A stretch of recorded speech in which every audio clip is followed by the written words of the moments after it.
Saludos cordiales, aquí les presentamos el podcast sobre la fibrosis quística del grupo Insectos que está compuesto por las integrantes que somos Angelis, Odette, Jennifer y Tamari. Vamos a estar hablando un poquito sobre la enfermedad, algunos artículos científicos, cómo funcionaría su patrón de herencia, su simulación genética, síntomas, diagnósticos, sus mecanismos, tanto celulares como moleculares y algunos de los tratamientos. Bueno, ahora voy a estar explicando brevemente lo que es la fibrosis quística. Esta es una enfermedad hereditaria la cual se debe a mutaciones en el gen que codifica la proteína CFTR, que son sus siglas por ser el regulador de la conductancia transmembrana de la fibrosis quística.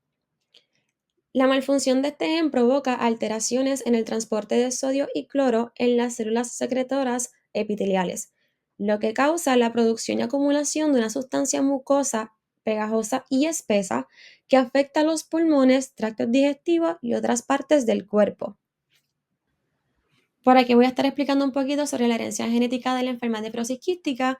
En este pedigrí rapidito voy a estar viendo y explicando que tenemos a dos padres que son heterocigotos, por lo tanto son portadores de la enfermedad. Cuando vemos sus hijos, que vendría siendo la generación filial 1, vemos que un 25% no poseen la enfermedad, un 50% son portadores y un 25% vendrían presentando lo que es la fibrosis quística. En cuanto a la herencia de esta enfermedad, ya como mencionamos, es causada por mutaciones en el gen CFTR.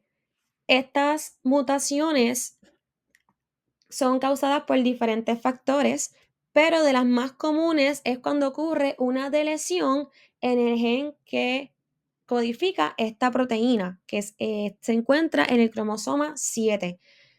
Una deleción, como ya sabemos y se explicó y se discutió en clase, es cuando se pierde un pedazo del cromosoma.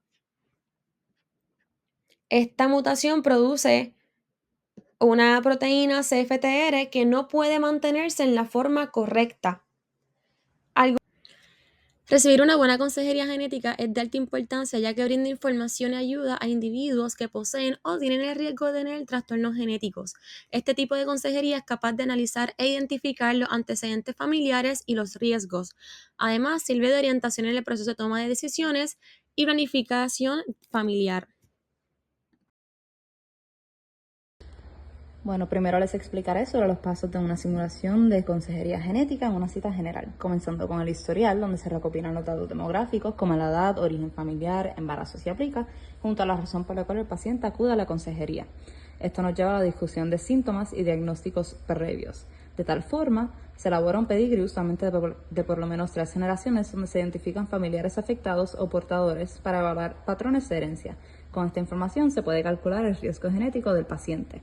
Continuamos con la explicación de condición y los síntomas, donde describimos cómo las mutaciones afectan el gen, su función y la localización en el cromosoma. De tal modo se relaciona la mutación y el mecanismo genético con los síntomas, entonces podemos explicar las pruebas diagnósticas y por qué cada una es importante. Además, elaboramos qué resultados podemos esperar. Continuamos con la discusión de manejo, donde se explican las implicaciones de la condición en la vida del paciente, las alternativas de tratamiento, se ofrece una consejería reproductiva, manejo emocional y apoyo psicológico. En otras palabras, se delinean los próximos pasos a tomar del paciente. Más allá, se aclaran las dudas del paciente y se coordina un seguimiento de ser necesario. Ahora les presento un ejemplo de un caso clínico de la condición de fibrosis quística desde la perspectiva de un consejero genético. Comenzando con el historial, Ana es una mujer universitaria de 19 años con un hermano menor. Sus síntomas incluyen tos persistente, infecciones respiratorias frecuentes, baja absorción de nutrientes, dificultad de subir de peso y dolor abdominal ocasional. Por tal razón, se realizaron varias pruebas de sudor que presentaron altos niveles de cloro y un análisis genético que presentó mutaciones en el CFTR. Considerando el historial y la condición diagnosticada, es probable que ambos padres sean portadores sin saberlo. Eso explica cómo se heredan 2 copias del gen afectado. Aunque el hermano menor no presente síntomas, también puede ser portador, así que es importante discutir las alternativas de pruebas para el resto de su familia. Su sintomología es concurrente con el diagnóstico, ya que el moco espeso en los pulmones y las infecciones constantes y las molestias digestivas ocurren porque la mutación a nivel celular en la fibrosis quística afecta la forma en la que las células manejan el movimiento del sal y del agua. Considerando esto, los próximos pasos incluyen crear un plan de manejo que funcione para el paciente. Esto usualmente incluye terapias respiratorias, medicamentos para aflojar el moco, suplementos pancreáticos para ayudar con la digestión y un seguimiento médico regular. En el futuro, si ella decide tener hijos, se deben discutir las opciones reproductivas y pruebas para la pareja. La consejería genética está disponible para guiar esas decisiones de llegar a ese momento. Este momento de decisiones reproductivas se muestra como un tema complejo para las parejas. De uno o ambos ser portadores, ellos enfrentan dilemas éticos y emocionales al decidir si tener hijos. Considerando los riesgos genéticos, deben de contemplar opciones como fertilización in vitro o diagnóstico prenatal. De aquí surgen varios problemas de privacidad de información genética dentro de la familia, un caso ético y legal, porque hay ocasiones en donde un miembro desea tener su información genética privada, pero otros familiares necesitan conocer de ella para tomar ese tipo de decisiones reproductivas. Ahora mi compañera le explicará con más detalle lo que ocurre dentro de tus células, cómo la mutación del gen CFTR afecta directamente el funcionamiento de tus órganos.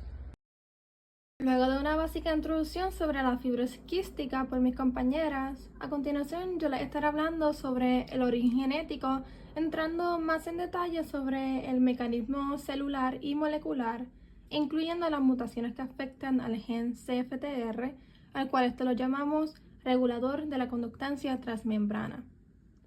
Como ya conocemos, el gen CFTR, que está ubicado en el cromosoma 7, produce una proteína que actúa como canal para el movimiento de cloruro dentro y fuera de las células.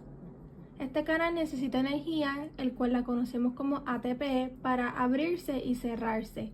Y este se encuentra principalmente en tejidos como los pulmones, el páncreas, intestino y las glándulas sudoríparas. Así, pues el moco se mantiene más húmedo y fluido. Sin la función correcta del canal CFTR, disminuye mucho el agua en la superficie epitelial, haciendo que el moco sea más espeso y pegajoso.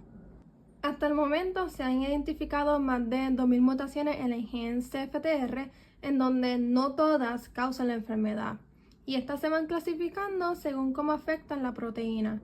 Con respecto a diferentes páginas que hemos consultado, existen 6 clases de mutaciones, de las cuales yo estaré hablando 5 de ellas. En la clase 1 existe una mutación en la síntesis de la proteína, la cual hasta el final no llega a producirse. En la clase 2, la mutación produce una proteína que está mal plegada, lo que implica que la célula no reconoce y degrada la proteína. Aquí es donde entra una mutación muy común en la fibrosis quística, la cual se llama delta F508, la cual remueve un aminoácido de la proteína. La clase 3 y 4 se relacionan ya que tienen mutaciones en la compuerta de la proteína, en donde una no se abre correctamente, lo que hace que los iones de cloruro no entren, y en la otra hay una gran disminución en el movimiento de estos iones de cloruro respectivamente. En la clase 5 se produce la proteína CFTR, pero su funcionalidad es disminuida por mutaciones silenciosas y que además pueden haber mutaciones en el promotor. Ahora que identificamos el origen genético, podemos entrar más en detalle sobre los tratamientos. Actualmente no existe una cura para la fibrosis quística, pero sí hay tratamientos como medicamentos llamados moduladores del CFTR. Esto va a depender mucho del tipo de mutación, ya que, por ejemplo, los correctores como el tezacaftor ayudan a que la proteína esté mejor plegada a la membrana. Por el contrario, tenemos los potenciadores como ivacaftor que mejoran la compuerta del canal de la proteína. Así que sí, es de mucha importancia conocer el tipo de mutación que nos está afectando para tener el tratamiento adecuado. Próximamente, mi compañera les estará explicando investigaciones recientes y aspectos éticos relacionados con la fibrosis quística. En este caso, ¿verdad? Voy a darle un resumen de lo que fue este artículo titulado Identificación de variantes de CFTR en pacientes latinos con fibrosis quística en República Dominicana y en Puerto Rico. En este experimento se tomó muestra de ADN de 21 puertorriqueños y 61 dominicanos. El experimento, ¿verdad?, consistió en usar estas muestras de estos pacientes caribeños para identificar sus mutaciones, compararlas entre las islas y evaluar si los paneles genéticos estándar sirven o no para estas dos poblaciones. Para discutir los resultados, ¿verdad?, utilicé esta tabla 3 que básicamente muestra el genotipo del gen CFTR que se encuentra en los pacientes de ambas islas. En términos, ¿verdad?, simples, nos dice cuántas mutaciones tenía cada paciente y qué tipo de mutaciones eran. Los resultados fueron que las mutaciones clásicas o las trans, en Puerto Rico el 81% de los pacientes tenía 2 mutaciones claramente causantes de la enfermedad y en República Dominicana solamente el 10% tenía este patrón clásico. Por otro lado, en RD un 69% de los pacientes no tenía ninguna variante identificada al momento y en Puerto Rico esto solamente ocurrió un 10% de los pacientes. En cuanto a las mutaciones más comunes, los dominicanos solamente aparecieron con 2 mutaciones comunes, mientras que los puertorriqueños tenían 4 mutaciones comunes. Y entonces en el porcentaje total de los alelos explicados, Puerto Rico, las variantes identificadas explicaron el 86% de los alelos y en RD solamente el 20%. Como conclusión, esto nos muestra que hay una diferencia enorme en la capacidad de las pruebas genéticas para detectar mutaciones entre una isla y otra. En cuanto al aspecto ético y legal, ¿verdad?, tenemos el consentimiento, la protección de la privacidad, la confidencialidad. Sin embargo, en este artículo vimos que la justicia y la equidad en la investigación no están del todo. Hay un 80% de alelos en los dominicanos que se desconoce y un 14% en los puertorriqueños, lo cual dificulta tal vez un diagnóstico, identificar una mutación, por ende, ¿verdad?, las terapias tal vez que puedan recibir estos pacientes no son tan dirigidas debido a esta falta de información y esta falta de paneles genéticos específicos para estas poblaciones.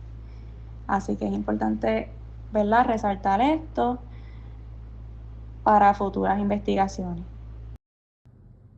Y con esto terminamos nuestro podcast. Esperamos que hayan aprendido algo nuevo sobre la fibrosis quística, cómo se hereda, su manejo en una consejería genética, un mecanismo celular y molecular, estudios recientes y también su lado ético que es de mucha importancia en la ciencia. Muchas gracias por su atención.